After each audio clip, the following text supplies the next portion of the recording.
이제 사랑과 관련된 메시지입니다. 지난번에 이었어요. 요절 말씀은 우리가 너무나도 잘 알지만도 너무나도 잘 모르고 있는 말씀일 수 있어요. 요한복음 3장 16절 그 이후의 말씀을 여러분들은 잘 알지만은 그 깊은 뜻을 깨달으시기를 바랍니다.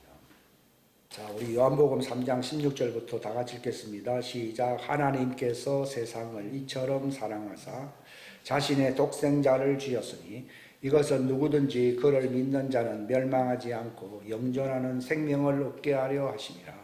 하나님께서 자신의 아들을 세상에 보내신 것은 세상을 정죄하려 하심이 아니요 그를 통해 세상을 구원하려 하심이라.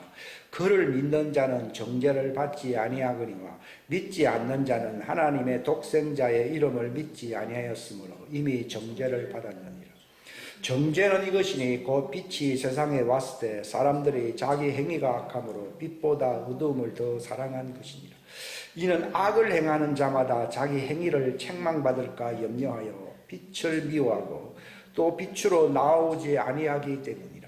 그러나 진리를 행하는 자는 빛으로 나오나니 이것은 자기 행위와 또 그 행위가 하나님 안에서 이루어졌음을 나타내려 함이니라 하시니라. 아멘. 지난번에 주제는 하나님의 사랑, 율법을 완성하는 하나님의 사랑은 진리의 말씀입니다. 이 하나님의 그 진리의 말씀이 뭐냐? 그게 영생수예요, 영생수. 응? 우리가 자꾸 이 말씀 뭐 이렇게 하고 뭐 그냥 지식으로만 알기가 쉽잖아요. 성경에 보게 되면요. 문자 또는 그걸 옛날에 의문이라고 그랬어요. 빛석에다가 새기는 글자를 의문이라고 부르는데 그 의문은 죽이는 것이다. 즉 무슨 말인가 하면 하나의 평면적인 지식으로 아는 것은 율법이라는 말이에요. 율법은 사람을 정죄하는 법이에요. 율법이 지적하는 것은 죄입니다. 죄. 문자로만 알게 되면요. 죄를 발견하게 됩니다. 생명을 얻지 못한다는 걸 얘기하는 것입니다. 그러니까 문자어기로만 알게 되면요. 법관들이 그러잖아요. 몇 항 몇 조 해서 이 사람은 징역 몇 년 뭐 이렇게 운동하듯이요. 그 문자는요. 그 사망의 법입니다. 일종의. 이 소위 말해서 복음이라고 듣는 이 설교도 문자로만 우리가 평면적으로 알게 되면요. 그것도 또 다른 율법이에요. 그것은 사람을 판단하는 게 있는데 성경에 보면 지식은 판단하는 것이요. 사랑은 사람들에게 생명을 주는 것이라고 이렇게 나와 있거든요. 그러니까 사람들에게 생명을 주는 게 아니라 남을 판단하는 것이 될 수 있어요. 그게 왜 그런가 하면 이 사람의 신앙생활 수준이 의문의 수준, 문자의 수준이 이건 또 다른 율법이에요. 오세 오경만 뭐 아는 사람들이 율법아에 있는 게 아니고요. 양심으로 판단할 수 있는 이런 문자의 지식을 갖고 있으면요. 아, 그거 틀렸어. 맞어. 그러잖아요. 자기가 더 잘 알고 있으면, 아, 그거 틀렸어. 그게 율법이에요. 율법. 결국 그 사람을 판단하는 것입니다. 판단한다는 말은 당신은 자격 없어. 이 말입니다. 나는 다 알아. 근데 자기도 그렇게 비판하니까 자기도 또 비판을 받으니까 내가 같은 결과를 낳게 되는 거예요. 율법은 결국은 지향하는 것이 어디냐? 결국은 죄를 발견하게 하는 거예요. 저 사람이 약점이 있고 저 사람은 그래서 그렇다. 나는 그만해 하니까 아, 저 사람 하는 것은 틀렸어. 지적하는 거잖아요. 판단하는 거잖아요. 그러니까 나쁜 거, 틀린 거, 거의 죄, 나쁘게 가르쳤으니까 그거 잘못했다. 잘못한 것이 죄잖아요. 세상에서는요. 그걸 지적하는 거예요. 사망에 쏘는 것은 여러분 사망으로 가게 되는데 그렇게 쏘게 하는 것은 죄요. 죄의 본능은 뭐라고요? 율법이다 이 말입니다. 죄, 사망, 율법 이 뜻서 연결되어 있어요. 죄, 사망, 율법. 그러니까 교회 안에서도 우리 목사님 말이 맞아, 우리 교단이 말이 정통이라는 말은 다른 사람은 뭐라 불러? 이단이라 하잖아요. 이게 이제 보통 문제 아니에요. 그럼 자기도 이제 고수준인데 다른 사람 더 잘 알고 있는 사람 보면은 너도 이제 이단 돼버려요. 결국은 서로 물고 싸운다는 말이 그런 뜻이거든요. 서로 물고 싸우면은 어떻게 된다고 했어요? 예, 멸망이 돼요. 그러니까 율법적으로 살면 그런 거예요. 결국은 율법은 죄를 드러나게 하는 것이고 죄가 드러나니까 결국은 이 사람은 심판받게 되고 사망에 이르게 되는 거예요. 근데 하나님이 세상을 사랑했다고 하는 말은요, 율법, 평면적으로 남을 판단하는 죄를 드러내는 법이 아니라 생명을 주는 거예요. 생명을 주는 거. 여기 보면은 독생자를 주셨으니 하니까요, 여기 독생자라고 하는 말이 말씀이에요. 말씀. 마리아가 아들 한 사람 낳았기 때문에 독생자입니까? 마리아는 아이들 많이 낳았어요. 유다도 있고 누구도 있고 뭐 남자애만요 한 네다섯이에요. 뭐 딸도 있고. 본래 그걸 독생자라는 말이 외아들이라는 그런 뜻이 들어가는 그런 뜻이 아니고, 하나님의 독생자라고 하는 것은요, 그분만이 하나님에게서 나온 생명수라는 뜻이에요. 예수가 바로 우리에게 영생을 주시는 샘물을, 영원한 기름 부으심의 샘물을 가지고 오신, 유일하게 그 생명의 말씀을 가지고 나타나신 아들이다, 그 말입니다. 이걸 잘못해서 우리가 잘못 알고 있는 부분들이 그 부분이에요. 독생자, 그분은 왜 독생자입니까? 그분 안에만 그 생명수가 있거든요. 그것을 마시질 아니하면 믿는 게 아니에요. 우리는 믿으면 다 구원받고 영생을 얻는다, 그렇게 다 가르치잖아요. 겉으로 보면 그 말은 맞는 말인데 실상은 생명수가 자기 속에 들어와서 안 들어왔어요. 안 들어온 것은 예수 믿은 거예요, 안 믿은 거예요? 안 믿은 거예요. 그리고 독생자를 주셨다는 말은 그분 안에 있는 샘물을 마셨다, 이 말입니다. 그게 믿은 거예요. 그분 안에, 우리는 왜 그분을 왜 믿는가 하면, 왜 그분을 유일하게 믿는, 유일하게, 다른 걸 안 믿고 왜 유일하게 믿는 거예요? 그분 안에만 뭐가 있다고요? 영원한 샘물이 있기 때문에 그분만을 믿는 거예요. 그게 예수 이름이에요. 영원한 샘물을 가지고 계시는 그 독생하신 분이 마리아의 몸을 통해서, 육신의 그 종의 몸을 통해서 나타나서 안 나타났어요. 그리고 그분 안에 영원한 샘물, 성령님으로 말하면 영원한 샘물이 있기 때문에 그 죽을 몸도 다 살려서 마침내 부활에 이르러서 안 이뤘어요.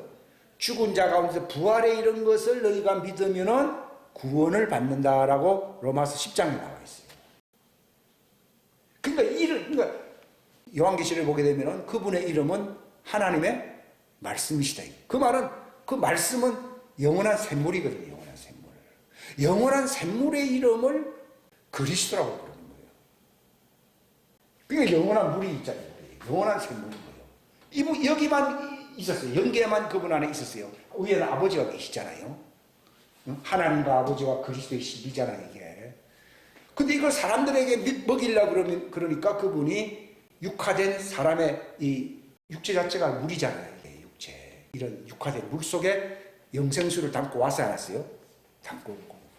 그래서 사마리아 여인 보고도 정말 내가 그 영원한 생수를 주는 그리스도임을 네가 진짜 알았다 그러면은 내가 너보고 이런 우문물을 달라고 할 게 아니라 네가 바로 영생에 이르는 그 영생수를 내게 구했을 것이다 그러잖아요. 그게 예수 믿는 거라. 그 어떻게 믿는 것도 모르니까 예수님이 가르쳐주고 있잖아요. 그렇게 믿는 것이 영생에 이르는 믿음이에요. 그러니까 누군지 멸망치 않고 영원한 생명을 얻는다. 내가 어떻게, 우리는 예수 생활은 하나도 바뀌지 않냐 하면서 막 입에 말린 말이 예수예요. 그러니까 우리가 예수님을 믿는다는 말이, 이게 믿는다고 예수 이름을 믿는다는 게 우상이 될 수가 있어요. 사람들이 이게 하나 우상화돼 가지고 믿습니다. 예수 내 구주 할 수 있어도요, 그 수준이 영생 얻는 믿음이 아니에요. 그것은 주여 예수요 아무래도요, 예수님이 난 너를 모른다는 거예요. 예수님을 모른다는 거예요. 나는 어떤 예수입니까? 영원한 영생에 이르도록 생명수를 주는 예수 아니에요? 그러니까 자기가 믿었다고 해서 먹었어 안 먹었어요? 내가 하나님께로 보증된 자니 먹으라고 했잖아요. 요한복음 6장에 보게 되면 내가 하늘에서 내가 온 빵이니 내 이 빵을 먹는 사람은 영원히 죽을 게 아니라 왜? 아버지가 나를 인쳤기 때문이다. 즉 KS 마크를 붙여줬다 이 말입니다. 쉽게 얘기하면. 그 영생수를 마시게 하려고 그분이 육체 안에 오셔서 안 오셨어요? 오신 거예요. 그러니까 그분이 영생수를 어떤 식으로 우리에게 주십니까? 말씀을 통해서 영생수가 들어가는 거예요. 그래서 믿음은 들음에서 나고 그 하나님의 영생수 말씀을 우리가 듣는 것으로서 생명이 들어온다는 거예요. 그러면 내 속에 생명이 들어오기 때문에 예수님을 죽은 자 가운데서 일으킨 것처럼 나도 죽음에서 일으키지는 부활체가 된다고 하는 것을 믿는 것이 바로 기독교회의 영생 얻는 믿음이다 이 말이에요. 근데 이상하게 믿고 있잖아요. 지금. 삶은 하나도 안 바뀌고. 여러분 여기 파는 음식도 건강식품은 그 조물로 하고 만들거든요. 그런 걸 마시면 확실히 체질이 좋아진다는 걸 느끼겠어요. 그러나 항상 못 먹으니까 문제가 있지만 그러나 그게 바뀌게 돼 있어요. 근데 교회는 예수 믿는다고 하는데 교회는 여전히 싸우고 말이 많고 복잡하거든요. 그게 뭐냐? 그게 예수님을 안 믿기 때문인 거예요. 예수 이름을 안 믿기 때문에. 예수 이름이 뭐라고요? 하나님의 말씀. 하나님의 말씀 뭐예요? 영생수. 그러니까 예수님이 그랬잖아요. 너희가 해야 할 일은 한 가지밖에 없다. 나를 믿는 것이다. 그러니까요. 아이고 기적을 베풀어 주십시오. 그러면 믿겠나이다니까요. 모세가 기적을 베풀고 그 만나를 먹어도 너희가 조상들 다 죽었단다. 근데 나는 하늘에서 내려온 생명의 빵이다. 이렇게 얘기했어 안 했어요? 그 생명이 물이다. 영생수라 이 말입니다. 생명의 빵이니까 이 빵을 먹는 사람은 영원히 살리라고 그랬거든요. 그러면 그걸 못 받아들이는 거예요. 문제는 그걸 못 받아들여요. 그것을 알아야 구원을 받는 믿음이 되는데 그걸 못 믿는 거예요. 지금 많은 사람들이. 근데 우리도 복음 전하는 사람 엉뚱한 소리 하고 있거든요. 마치 기복신앙. 마치 뭐 예수 믿고 십자가 걸어놓으면은 교통사고도 안 나고 무한이 없다 해서 사기치고 앉는 거지. 이 종교 사기거든 일종의. 그게 아니고 이 영원한 생물 이분이 바로 독생자예요. 독생자. 이분에게만 있는 거예요. 여기에 영계 하늘에만 있었어요? 안 있었어요? 있었어요. 이게 하나님이 형태로 계신 거예요. 우리가 그냥 그림을 쉽게 한 것뿐이지 하나님이 형태로 계셨어요. 이 형태로는 우리가 마실 수가 없어요. 왜냐하면 우리는 자연계에 살고 있기 때문에. 그래서 그것 때문에 물을 밑에 주려고 윗물과 아랫물을 갈라서 안 갈았어요. 윗물은 이제 나중에 신천지기 되면 우리가 이제 그 영원한 생명수 강가에서 살아야 살게 되고요. 이 땅에 물이 갈라지면서 나온 게 뭡니까? 그게 에덴 동산. 아니 땅에서는 그 육화돼가지고 태평양 물도 있고 유브라데스 강도 있고 그런 걸 얘기하는 게 아니라 에덴 동산 얘기가 왜 나오는가 하면 에덴 동산은 그 강물이 흘러서 안 흘렀어요. 그게 바로 하늘에 있는 그 영계의 물이 에덴 동산은 땅에 있는 영계거든요. 우리가 지금 그 예수님 물을 마시게 딱 되면요 우리는 이 사는 환경이 천국이 돼버려요. 에덴 동산에 누구는 가고 싶다 이런 얘기 하잖아요. 근데 천국은 하나님 왕국은 여기 있고 저기 있다는 게 아니라 어디 안에는 성령 안에라는 말. 성령이 뭡니까? 강수. 믿을 자들이 믿게 되면은 그들 뱃속에서 생명의 강이 흐르는데 그 생명의 강은 뭐라 했습니까? 그들이 받는 성령님이라고 그러잖아요. 그러니까 하나님 왕국은 뭐 저기 있다 여기 있다 하는 게 아니라 물론 죽어서도 뭐 갈 수도 있는 것이지만 그게 아니라 바로 이 땅에서요 에덴 동산이 있는 거예요. 이게 성령 안에 있어야 안 있어요? 에덴 동산을 하나님 옮겼잖아요. 그게 어디로 옮긴 겁니까? 그게 이제 성령님 안으로 옮긴 거예요. 그래서 생명나무의 길을 지켰잖아요. 그래서 예수님이 피 흘려 죽고 나고 하늘로 올라가시고 난 뒤에야 그 영생수 에덴 동산에 흘렀던 물이 우리 안에 들어와야 안 들어와요. 이게 들어온 거예요. 성령을 받게 되면은 에덴 동산에 흘렀던 4개의 강이 우리 속에 흐르는 거예요. 이건 또 다른 세계적이에요. 이게 내가 진짜 에덴 속에 또 다른 에덴 속에 들어가서 안 들어갔어요? 들어갔어요. 우리의 삶은 어디에 있다고요? 에덴 동산 안에 있다. 이걸 하늘에 있다고 얘기해요. 이게 지부예요, 지부. 본분은 하늘에 있지만은 하늘에 계신 우리 아버지 보좌가 있는 곳이 있지만도 에덴 동산이 아담이 들어올 수 있도록 지구상에 마련하는 영계의 파라다이스 있잖아요. 낙원이었잖아요. 그러면 제가 이 파라다이스가 우리 속에 형성되는 거예요. 이게. 그래서 고린도전서 13장에 보게 되면은 우리가 성령 안으로 마시게 되면은 이게 막 마시는 게 그리 중요한 거. 우리 지금 왜 영적 생활이 각박한가 하면요. 뭐 지식은 있는데 막상 사는 것은 안 마시는 거예요. 우리가 영적 생활을 이런 식으로 하면 안 되거든요. 편안하게 해야 된다는 말은요. 먹고 마셔야 되는 거예요. 근데 이 자리에서 우리가 설교를 듣는 것도 물론 중요하지만도 이 깨달음으로 더 깨달음으로 깨닫는 것만큼 한 잔 먹고 두 잔 먹고 세 잔 먹어야 먹어요. 그냥 한번 습관으로 이렇게 하면 효과 없습니다. 내가 깨달았는데 그게 또 다른 설교에 또 깊이 들어가서 안 들어가서 또 깨달았잖아요. 그럼 또 한 잔 마시고 그래요. 그러니까 물을 많이 마시니까 예수님이 생명을 주되 어떻게 됐어요? 풍성이 주는 거예요. 근데 그걸 우리가 풍성이 못 먹는 거예요. 왜냐하면 풍성이 주고 싶은데 이 사람이 깨달음으로 하나의 규칙이 돼버려서 안 돼버리죠. 하나의 형식의 규칙이 돼가지고서요. 더 이상 못 마시는 거예요. 이게 그래 외식이거든요. 외식. 지식을 고착화 시키면 형식이 돼야 안 돼요. 그러면 못 마시는 거예요. 우리가 왜 예수님처럼 안 됩니까? 자꾸 깨닫지를 못하는 거예요. 사단은 자꾸 혼미의 영을 줘가지고서 어지럽게 만들고 바쁘게 만들어가지고서 제일 중요한 이 진리의 말씀, 마리아가 예수님의 발 앞에 앉아서 탁 들으니까 마르다가 일은 안 하고 다 예수님 발 밑에서 마리아 저 딱 앉아있습니다 그러잖아요. 예수님이 뭐 했습니까? 이 여인이 좋은 걸 택했다고.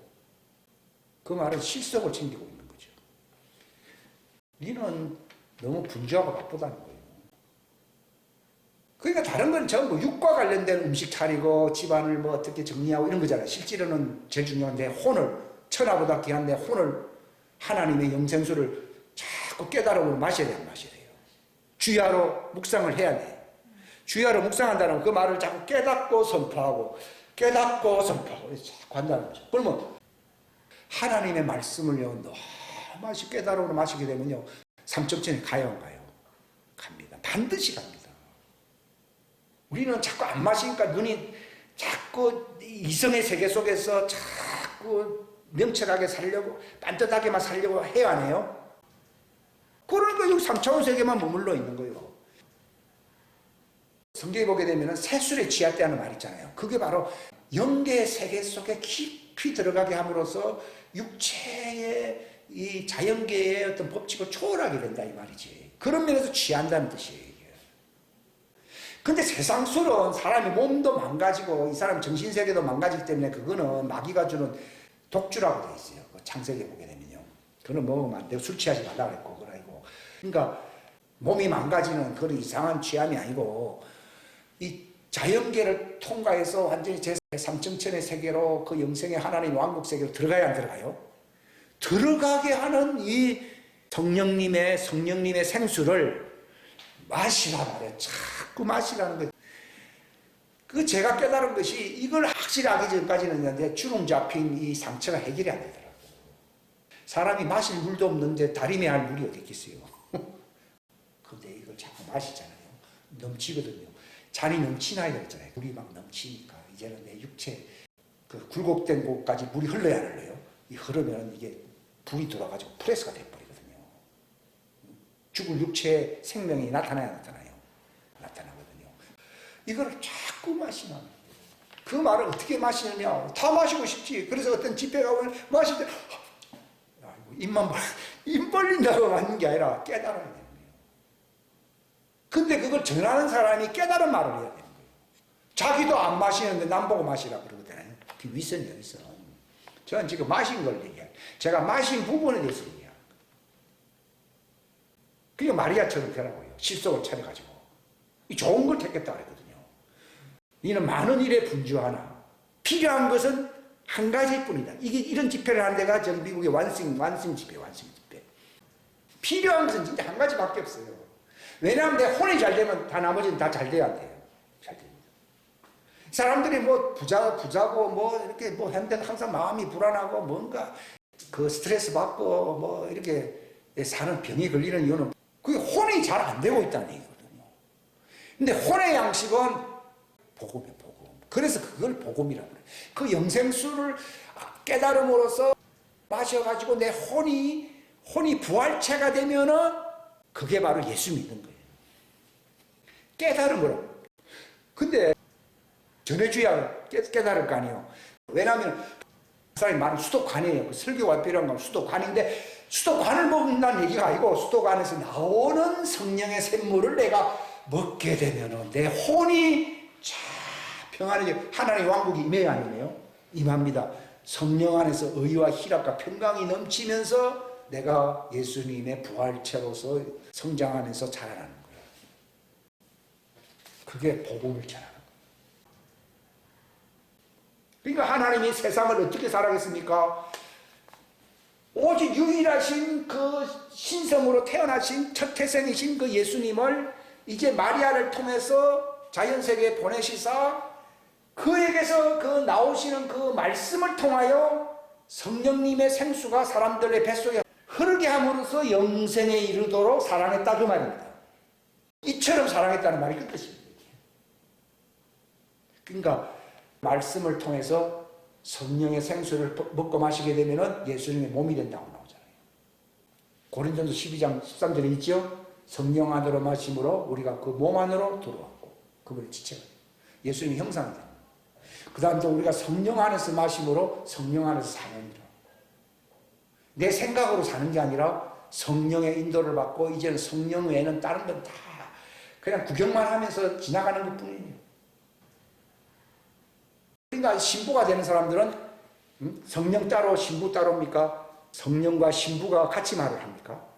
같이 말을 하는 거예요. 그러니까 진리를 알게 되면요, 내게 진짜 필요한 거는 성령밖에 없습니다. 그전에는 뭐 이것도 필요하고 뭐 저것도 필요한데요. 더 깊이 들어가게 되면 성령과 신부. 성령과 신부. 그러니까 그 누가복음에 뭐라고 나와 있습니까? 악한 아비라 하더라도 돌을 뭐 줄 아비가 어디 있고 정가를 준 아비가 어디 있겠는가. 악한 아비라 하더라도 좋은 걸 줄 줄 알거든. 하늘에 계신 너희 아버지께서 너희에게 뭐 주신다고요? 성령을 주시지 않게. 그러니까 우리가 자꾸 그 물을 마시면은 현실 세계로 돌아가게 되니까 그 물 근원인 천국의 이 독생자 속에 있는 이 영원한 생물 속으로 들어가게 됩니까? 이 속에 들어가. 이게 바로 천국 냄새를 마시는 냄새를 맡는 거예요. 너무 좋은 거죠.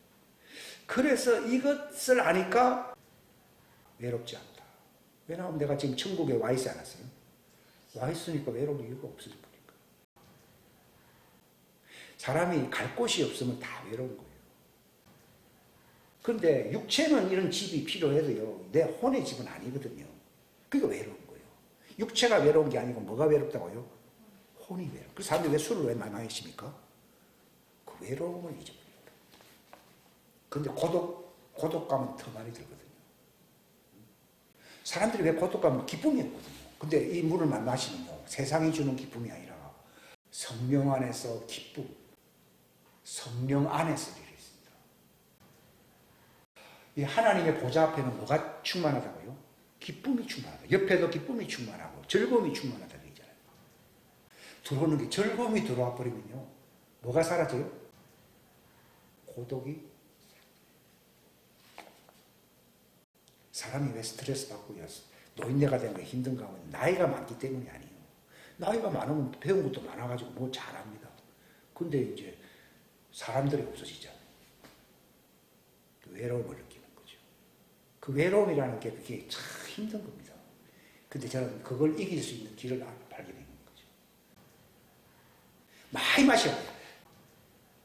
많이 마시게 되면은 내가 씻어지니까 처음에는 의롭게 됩니다. 그 다음에 그걸 많이 마시게 되면은 내가 부활체가 되는구나 해서 소망이 생겨 안 생겨요? 그 부활체가 된다는 말이 그게 소망, 평강, 소망과 평강은 서로 같이 있는 거예요. 평강이 막 들어오게 됩니다. 근데 더 많이 마시게 되면 내가 여기 들어가 버려요. 기쁨이에요. 이게 제일 깊숙한 근원이 기쁨입니다. 기쁨. 평강도 있을 수 있습니다. 그러나 평강보다도 더 중요한 건 기쁨입니다. 왜냐하면 하나님의 보좌 주인은 평강이 있대서 기쁨이 있댔어요. 기쁨이 있습니다. 기쁨이 있고 그 다음에 평강이 있고 그 다음에 의가 있는 거예요. 순서가 그렇더라고요. 처음부터 우리가 기쁨을 맛보는 게 아니고, 우리 그러잖아요. 기뻐합시다. 하하! 집회 한번 가가지고, 여러분, 얼굴에 쌍이 구겨져 있는데, 여러분, 웃어봅시다. 하하! 하니까 속에서는요, 아이고, 난 그냥 나가야 되겠다. 왜냐하면요, 위선이라는 걸 내가 알겠더라고요. 즐거움의 집회는요, 그거는 천국에 제일 깊은 곳이에요. 왜냐하면 보좌주의의 기쁨이 있으니까. 그러니까 보좌 체험을 한 사람은 기쁨이 있습니다. 그러나 보좌 체험을 하지 아니한 사람은 기쁨이 없습니다. 솔직히 얘기했어요. 보좌가 그 하나님 왕국의 중심, 핵심이잖아요. 처음부터 핵심이 들어온 건 아니잖아요. 처음에는 의가 있어야 되잖아요. 의가 있고 부활체가 된다 이 말이거든요. 부활체가 되면은 부활이 되잖아요. 부활체가 되면 부활이니까 소망으로 말미암아 마음에 평안함이 들어와야 들어와요. 들어요. 소망도 뭐 불안한데 뭐가 평안, 마음 안 편합니다. 뭔가 딱 보장해 주는 게 있고, 이게 소망이 있으니까 마음이 편안한 거거든요. 그러니까 처음에는 내가 부활체가 되는 이 의는 부활체가 되는 거예요. 의와 참된 거룩함으로 창조된 새 사람이라고 그랬거든요. 처음에 내가 새 사람, 성령 받으면 새 사람 됩니다. 두 번째는요, 평강이 들어옵니다. 왜냐하면 내가 이제 부활로 가야 되니까. 내 소망은 부활이구나. 내가 부활로 가는 사람이면 소망이 생기는 거예요. 소망이 생기니까 평강이 들어옵니다.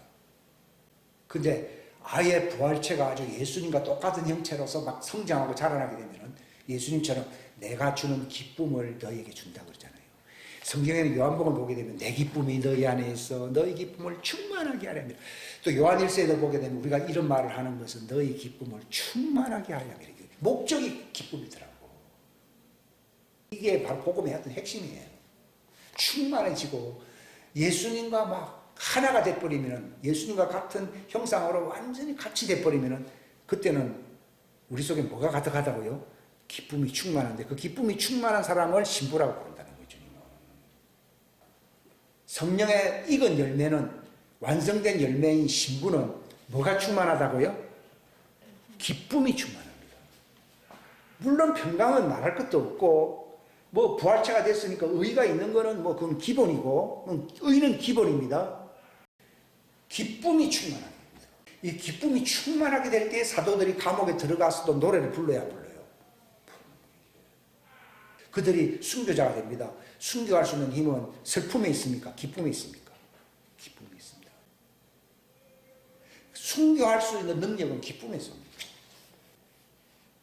스테반도 죽을 때 얼굴이 천사처럼 바뀌었다고 그랬잖아요. 그러면서 하는 말이 뭡니까? 저들은 자기들이 하는 일이 뭔지 모릅니다. 저들을 용서해달라고. 근데 내 마음속에 슬픔이 있고요, 스트레스 확 받으면 내게 잘못한 사람들에게 관대하게 대할 수 있습니까? 못 대합니다. 내가 관대하다는 말은요, 마음에 뭐가 있는 거예요? 기쁨이 있는 거예요. 마음이 기쁨은 온유해집니다. 이 가짜 기쁨 말고요, 진짜 기쁨이 있으면요, 그냥 용서해 줍니다. 그게 온유한 사람. 관대합니다. 온유한 사람은 땅을 기업으로 만들었습니다. 왜냐하면 예수님과 같은 그 상속자가 되는 것이니까. 그래서 목표가 기쁨이구나. 기쁨. 이 세상은 슬프잖아요, 솔직히 얘기했어요. 들려오는 소식이 전부 그런 겁니다. 기쁨이. 그래서 복음을 평강의 복음이라 그럽니까? 기쁨의 복음이라. 복음을 평강의 복음이라 보통 많이 부릅니까? 기쁨의 복음이라 부릅니까? 물론 다 맞는 말이에요. 근데 표현상으로 복음을 유앙겔리온이라고 부르거든요. 유앙겔리온이라고 하는 말이 그 헬라어 말인데, 유라는 말이 뭔가 하면 기쁨이라는 뜻이에요. 또 낙원을 만들었을 때 평강의 동산이라 불렀습니까? 기쁨의 동산이라 부릅니까? 낙이란 말이 기쁨이죠. 노인네들이 하는 말이 뭡니까? 낙이 있어야 살지, 이런 말을 하잖아요. 왜 그렇습니까? 뭐가 없습니까? 기쁨이 없으면 사는 게 아닌 거예요, 여러분. 세상 기쁨도 그러는데, 그건 세상 낙이거든요.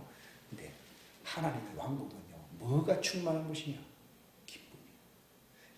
하나님이 5달란트 받았다, 잘했다. 그러면서 주인의 어디에 참여하라고요? 기쁨, 즐거움 같은 말이에요. 기쁨이 참. 목적이 어디라고요? 하나님 왕국은 하나만 얘기하라면 뭐라고요? 기쁨. 낙원이라 말도 기쁨이라는 뜻이고, 주인의 즐거움, 기쁨이 참여. 또 복음이라고 하는 것은 궁극적으로 물론 평강도 있겠지만은 그것도 하나의 과정이에요. 뭐예요? 기쁨. 그 보좌 주위에는 뭐가 충만하다고요? 기쁨이 충만하다고. 복음의 핵심은 뭐라고요? 기쁨이요, 기쁨. 그러니까 순교까지 하는 것도. 그러니까 우리가 아직 완숙되지 못했다고 하는 증거는요, 아직 그 기쁨이 충만하지 않다는 겁니다. 기도하겠습니다. 이 하나님의 사랑은 기쁨으로 데려가는 것이에요. 하나님이 세상을 이렇게 사랑하는 것입니다.